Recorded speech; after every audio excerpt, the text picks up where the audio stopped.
Dear student, आज हम पढ़ेंगे क्लास 6 हिंदी पाठ 8। पाठ का नाम है बाथरूम की फिसलन। इस पाठ के लेखक हैं डॉक्टर संतोष कुमार तिवारी। तो इस पाठ में लेखक ने अपने अनुभव पर लेख लिखा है। तो आइए हम इस पाठ को पढ़ते हैं और समझते हैं।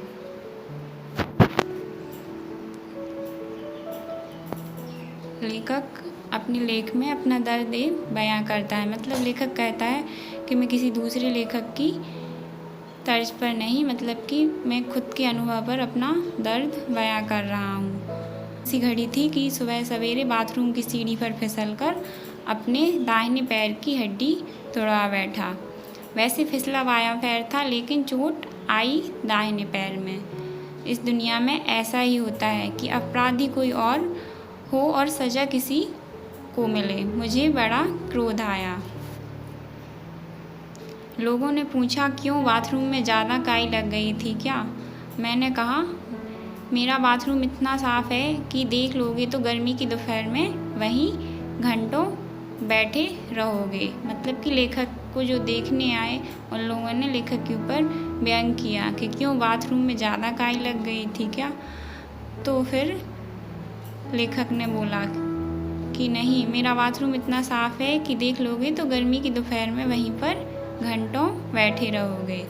एक दूसरे मित्र ने आकर दुख व्यक्त किया, यार अपने ही घर में हड्डी तोड़वा बैठे, बड़ा दुख हुआ। मैं समझ गया वे क्या कर रहे हैं, व्यंग कर रहे हैं। व्यंग मतलब मजाक उड़ा रहे हैं लेखक का।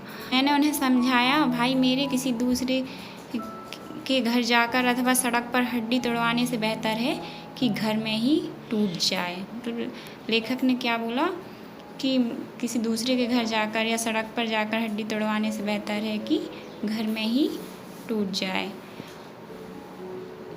मेरे एक साहित्यिक मित्र आए और कहने लगे, मतलब लेखक के एक मित्र आए साहित्यिक, उनसे मिलने और कहने लगे, अक्सर व्यंग्यकार और साहित्यकार बाथरूम में ही फिसलते हैं। परसाई कुछ साल पहले फिसल गए थे और कुछ माह पहले डॉक्टर रामकुमार वर्मा। अपने व्यंग्यों में दूसरों को गिराते हो, इसलिए खुदा तुम्हें बाथरूम में गिराता है। मैं उनकी बात सुनकर चुप रह गया था, क्योंकि समझ नहीं पा रहा था कि वे मेरी प्रशंसा कर रहे हैं या निंदा। मैं बड़े आदमियों के साथ अपने नाम को जुड़ता देखकर मैं मन ही मन बहुत खुश हुआ और सोचा कि परसाई की तरह मैं भी अपनी टूटी टांग को साहित्य में पेश करूँगा। यानी कि उस पर इतना लिखूँगा कि शोहरत और दौलत दोनों मिले। लेखक कहता है, चूँकि मेरा व्यवसाय अध्यापन है, इसलिए हमदर्द छात्र छात्राओं ने भी हमदर्द, मतलब जो छात्र छात्राएँ लेखक से जुड़े हुए हैं वो भी पीछे, उन्होंने भी अपने आप को पीछे नहीं रखा। एक छात्रा ने आकर बड़े भोलेपन से पूछा, क्यों सर, एक ही पैर में लगा है क्या? मैंने तुरंत फरमाया, मतलब लेखक ने तुरंत फरमाया, गनीमत है, फिलहाल तो एक ही में लगा है। मेरी पत्नी ने झल्लाते हुए कहा, मतलब लेखक की पत्नी ने झल्लाते हुए कहा, तुम्हारी क्या मनसा है, दोनों में लगना था क्या? मेरे ठहाके के बीच बात हो गई। मतलब कि लेखक हंसने लगे तो यह बात हो गई। यूँ तो फिसलन वैसे ही अच्छी बात नहीं है, यह तो गनीमत है कि प्रौढ़ अवस्था में मेरा पैर फिसला, वह भी बाथरूम में।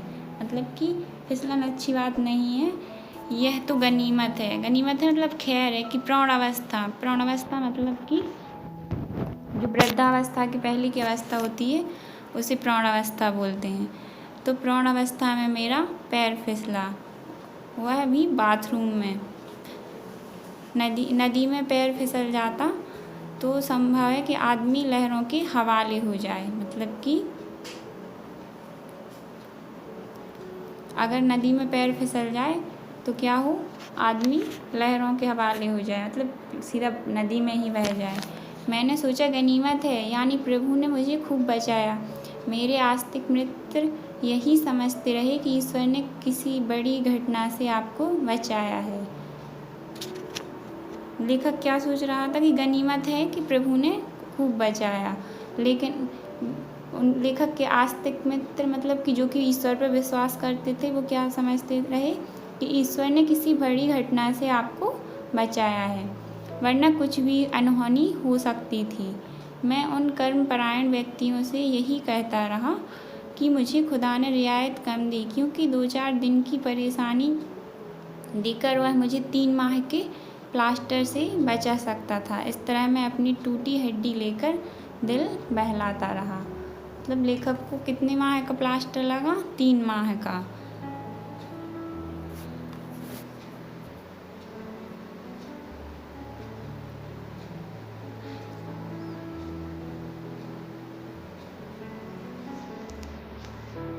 आगे लेखक कहता है, मैंने पोर्टेबल टीवी तो सुना था, लेकिन पोर्टेबल एक्सरे नहीं। हड्डी के टूटने से मेरे जनरल नॉलेज में इजाफा हुआ। मैंने अपने डॉक्टर मित्र को पोर्टेबल एक्सरे मशीन के साथ आते देखा, पेच पुर्जे जमाते देखा और कुछ क्षणों के लिए मन ही मन अपने को VIP समझा।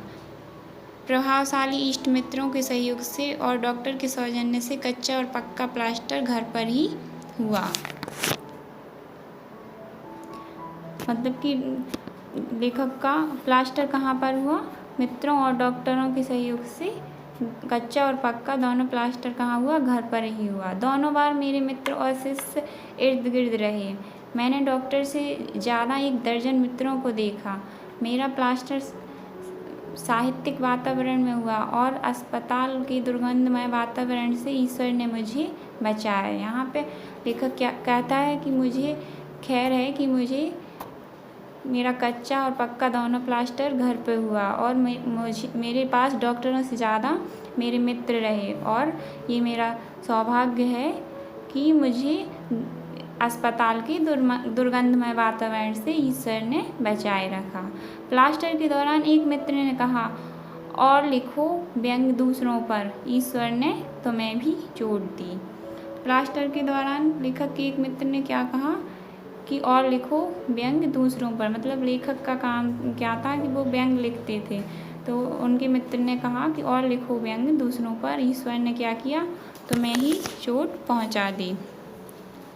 मैंने उत्तर दिया, मैंने तो लोगों को मानसिक आघात दिए थे, लेकिन ईश्वर ने मुझे शारीरिक चोट क्यों दी? दूसरे मित्र ने फरमाया, डॉक्टर साहब, अगर एनेस्थीसिया की ज़रूरत हो तो यहाँ कई कवि मौजूद हैं। कविताएं शुरू करा दें, मरीज बेहोश हो जाएगा और प्लास्टर आराम से बन जाएगा। लोगों की राय यह थी कि यदि कवियों को कुछ समाज उपयोगी बनाना है तो अस्पताल में उनकी ड्यूटी लगाई जाए। वे ऑपरेशन कक्ष में मरीज को कविताएं सुनाकर आवश्यकता अनुसार ऑपरेशन के समय बेहोश करें, किंतु इस समय निर्णय में यह परेशानी है कि कवियों के भाव बहुत बढ़ जाएंगे और वे डॉक्टर की फीस से ज़्यादा लेने लगेंगे। आगे है, मित्रों ने मुझे कई बार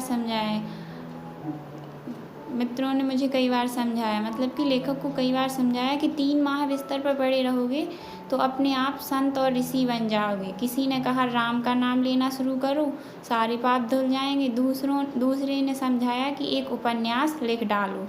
मतलब लेखक को कई लोगों ने अलग अलग सुझाव दिए कि आप 3 महीने बिस्तर पर रहोगे तो आप संत या ऋषि बन जाओगे।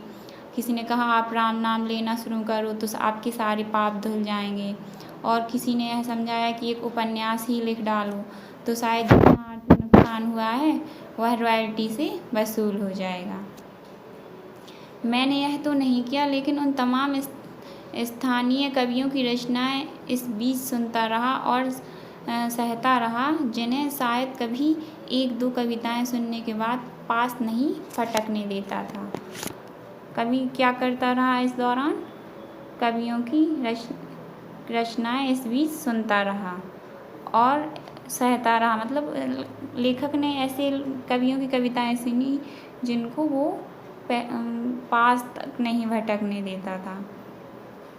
मालूम नहीं यह मेरी मजबूरी थी या उनका सौभाग्य था। मैंने डॉक्टर से स्लिम फास्ट के लिए सलाह मांगी। उसका कहना था कि मेरे मरीज का वजन बढ़ता ही है, घटता नहीं। मैं चुप हो गया। एकांत में कभी मैं अपने आप पर खींचता कि ऐसी भी क्या लापरवाही कि बाथरूम में गिर पड़े।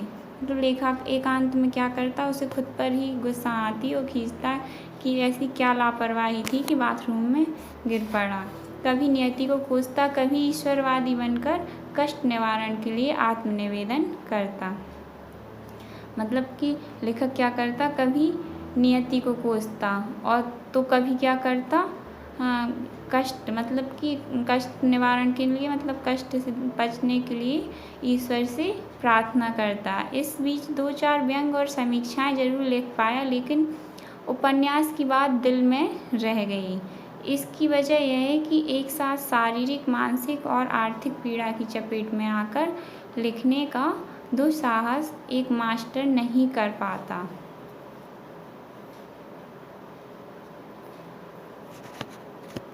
तो लेखक इस बीच क्या करता रहा, 2-4 व्यंग और समीक्षाएं जरूर लिख पाया, लेकिन उपन्यास लिखने की बात दिल में ही रह गई, क्योंकि शारीरिक और मानसिक और आर्थिक पीड़ा की चपेट में आकर वो नहीं लिख पाया। हाँ, छात्रों को परीक्षा के समय अदा-कदा पढ़ाने की चेष्टा जरूर करता रहा। इन दिनों मेरा लीवर मुझ पर बहुत खुश था, क्योंकि मैं बहुत कम खाता था। तो इस टाइम क्या करते रहे लेखक, उपन्यास तो नहीं लिख पाए, लेकिन क्या करते रहे, छात्र छात्राओं को पढ़ाने की कोशिश जरूर करते रहे। बिस्तर पर लेटे लेटे ही मैं दार्शनिक हो गया। मैंने अपने कई साथियों से कहा, यार हड्डी टूटती जुड़ती रही, असल बात यह है कि आदमी के भीतर का मनोबल ना टूटे। मैं इस तरह के फलसफे से मानवीय संकल्पों की दुहाई देता और आदमी के अपराजेय संघर्ष की बात करता।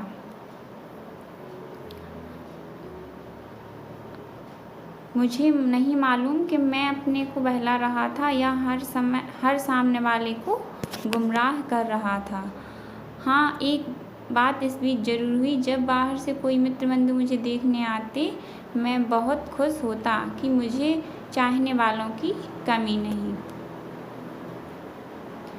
लेखक क्या होता था, खुश होता था जब भी उसे कोई मित्र या कोई साथी उनसे मिलने आते थे या देखने आते थे। चूँकि एक पत्रकार मित्र ने यह हादसा समाचार पत्र में दे दिया था, इसलिए मैं जानने की कोशिश करता कि समाचार पढ़कर कितने लोग देखने के लिए आए। क्या हुआ था कि इसका समाचार कि लेखक को चोट लगी है, समाचार पत्र में दे दिया था। किसने दे दिया था? लेखक के मित्र ने। इसलिए लेखक यह कोशिश करता रहा कि समाचार पढ़कर कितने लोग देखने के लिए आए। दरअसल दर्द में आदमी आने वाले हमदर्दों का पूरा रिकॉर्ड रखता है और ना आने वालों का मानसिक लेखा जोखा बना लेता है। मतलब कि अगर हम भी हों तो हमें ये याद रहता है कि जब हम मुसीबत में थे हमसे कौन मिलने आया, हमें कौन देखने आया, और जो नहीं आया उसका भी हम अपने मन में लेखा जोखा बना लेते हैं। यहाँ ओढ़ी हुई दार्शनिकता काम नहीं देती और हड्डी टूटने का ध्यान बराबर बना रहता है। मेरा फलसफा सुनकर मेरे एक मित्र ने कहा कि दर्द सबको मांझता है, मतलब दर्द सबको बताता है। आप भी उच्चतर भावभूमि पर पहुँच रहे हैं। मैंने कहा है कि इस पंक्ति के रचयिता तो मृत्यु लोग छोड़ चुके हैं, कम से कम तुम मेरा कमरा छोड़कर मुझे दैनिक क्रियाओं के लिए मुक्त करो। वे ठहाका मारकर चले गए और मैं अपने भारी भरकम शरीर की टूटी हड्डी और 21वीं सदी के काल्पनिक चित्र अपने दिमाग में संजोने लगा।